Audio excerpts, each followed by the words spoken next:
Hi, and welcome to Move, Leadership in Motion. We are talking in this recording about one of the vital ministries of our church, and that's our children and family ministries. One of the things that the church is passionate about doing is introducing children and youth to Jesus and what it means to be a follower of Christ.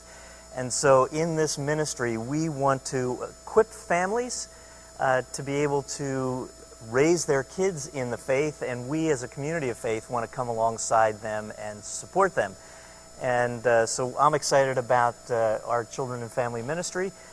You were a part of it for several years. I was, in a number of different ways. So both working back first in the kids wing with the children and the volunteers back there, and then moving into the preschool realm of it, and I still have my hands in it with our Mothers of Preschoolers group. So, but it is certainly something that I am passionate about as well. And I think one of the things that I love that is done so well in that back wing is the idea of partnership.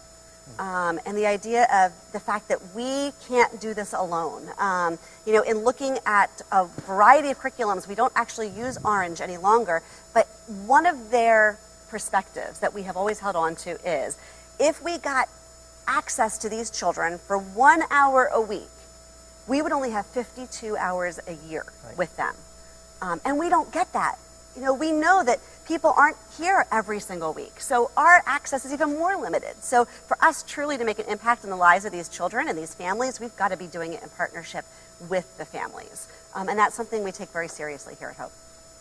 So we have a team, and if you're watching this video, you may be part of this team.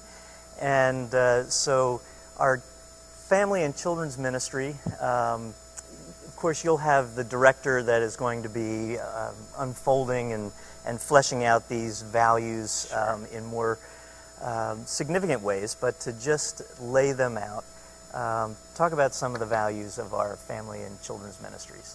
I think that idea of creating a safe environment and a safe place for these children and families. So we take the Safe Sanctuaries policy very seriously. And in fact, some of you may be still in your waiting period where you're like, hey, I want to get back in there with those kids, and you haven't hit that timeline yet. So that's okay. There are lots of ways that you can help until then. And there are lots of administrative pieces and kind of behind the scene pieces where you can support the ministry that's going on with the kids until you've kind of been here and gone through all the background checks and trainings and things that need to be done. So that's key. I mean, safety is paramount, and we take it very seriously here at Hope.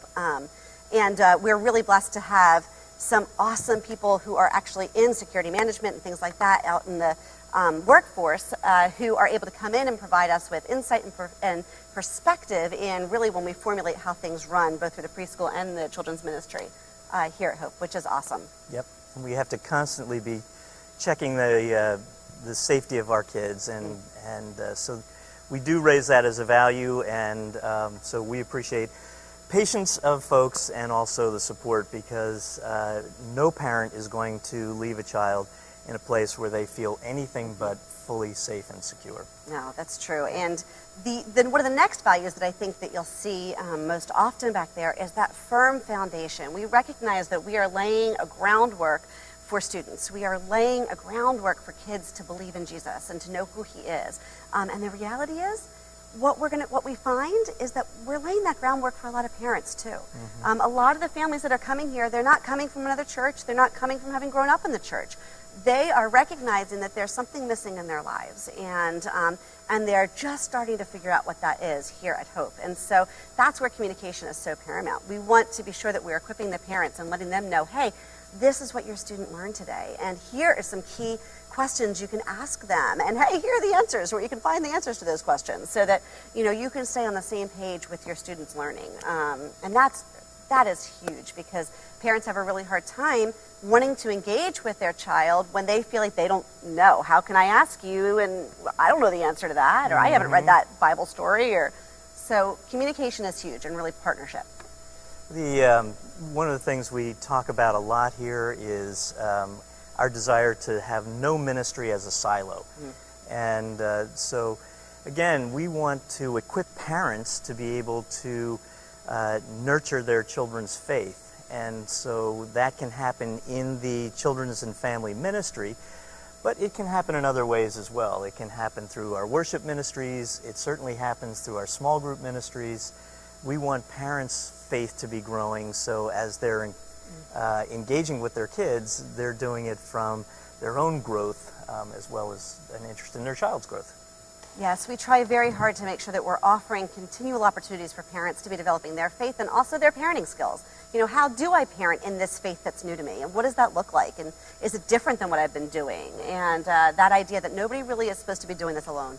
You know, we're supposed to be doing this in community because it's just too hard. It's just too hard to do by ourselves. And not nearly as much fun. No! One of the things that we've asked our ministry leaders in each of the ministries that we're highlighting is to talk about some bad habits that they can fall into within these ministries. And so in talking to Chris Graves, our director, her concern, one of the bad habits that they try to avoid is kind of getting into this idea of the people who are already involved are the only ones who are getting involved and not bringing other people along. So talk about that. It's really easy when you've been doing something for a while to just keep doing it yourself. Yeah. Hey, I've run this event. I know what I need to do. It's just easier for me to do it than to teach somebody else. And in some ways that may be true, but that's not setting us up for growth. And that's not preparing us to bring in that whole next generation. And so one of the things they try very hard to do is make sure that if they're doing a project, if they're teaching, if they are running a VBS, if they're doing any of the multitude of things that they do involving children and families, that there is someone shadowing them, someone coming up behind them that they are showing the ropes to, because really that's the only way to be prepared for growth. Otherwise, you know, we're limited in how many families we can serve, in the opportunities we can provide. We just did this transition with our Vacation Bible School program, and there were 3 of us that had been running Vacation Bible School here at Hope for 13 years now, I guess, and something like that. And we just finished transitioning over to 3 new individuals. And so last year, they watched us while we did this past VBS that just ended.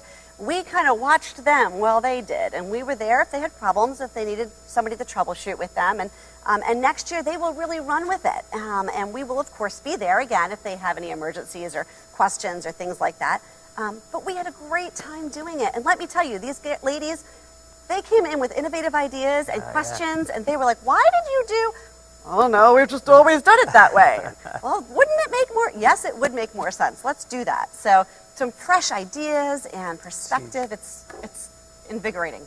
So if you're involved in this ministry, one of the things that we want to encourage you to do is to be identifying other parents, other adults that you think would be a great addition, and for you to begin the conversation with inviting them in to participate. So it's not just the job of the staff, it's not just one person's job. All of us have our own contacts and so forth, and so you can support the ministry not only by the specific things you are doing within that ministry, but inviting people to get in the game and to be a part of it as well. It's crucial. We're so glad that you're a part of the team. Thank you so much for serving.